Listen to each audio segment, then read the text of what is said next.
finalement, du côté des membres du Grédy, que peut-on dire de cette première expérience, de cette première ficelle tirée? Quelles sont les plus-values de ce travail réalisé ensemble?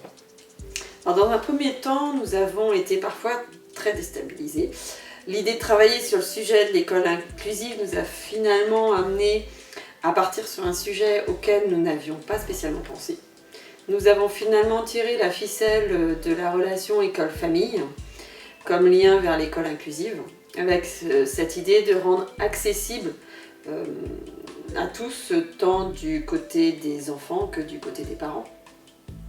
Se focaliser sur cette entrée avec l'enseignant communicant comme base de réflexion de départ nous a sans doute permis de prendre moins de risques de dispersion. Il nous a également fallu intégrer le questionnement comme une pratique professionnelle de l'enseignant, nous amenant ainsi à développer des postures réflexives.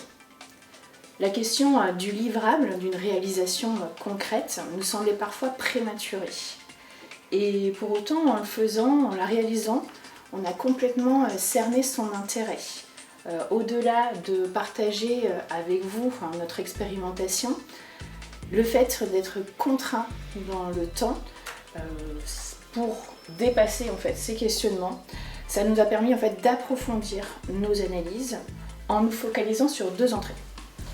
Le faire, ce que nous avons réellement vécu, ce que l'on a pu réaliser en vrai, et une partie plutôt métacognitive, ce que l'on peut conserver de ce cheminement, des postures développées et que l'on pourrait réutiliser quel que soit le sujet traité. Alors sans doute qu'une des plus-values finales la plus importante, c'est la prise de conscience de travailler en intelligence collective. Travailler à plusieurs permet de se sentir plus fort, de se sentir plus convaincant face à nos équipes. Nous avons bien conscience qu'il a fallu y passer du temps, sur des mercredis, certains soirs après l'école. Nous avons également dû nous déplacer jusqu'à Saint-Brieuc, mais également dans les écoles du secteur. Mais en fait, le temps qu'on a passé nous a permis surtout de réinterroger les endroits où l'on pouvait se nourrir, se ressourcer, de se reconnaître entre pairs pour mieux appréhender notre quotidien d'enseignant dans l'école inclusive. Et ça, nous sommes convaincus que cette mise à distance est nécessaire pour notre pratique d'enseignant.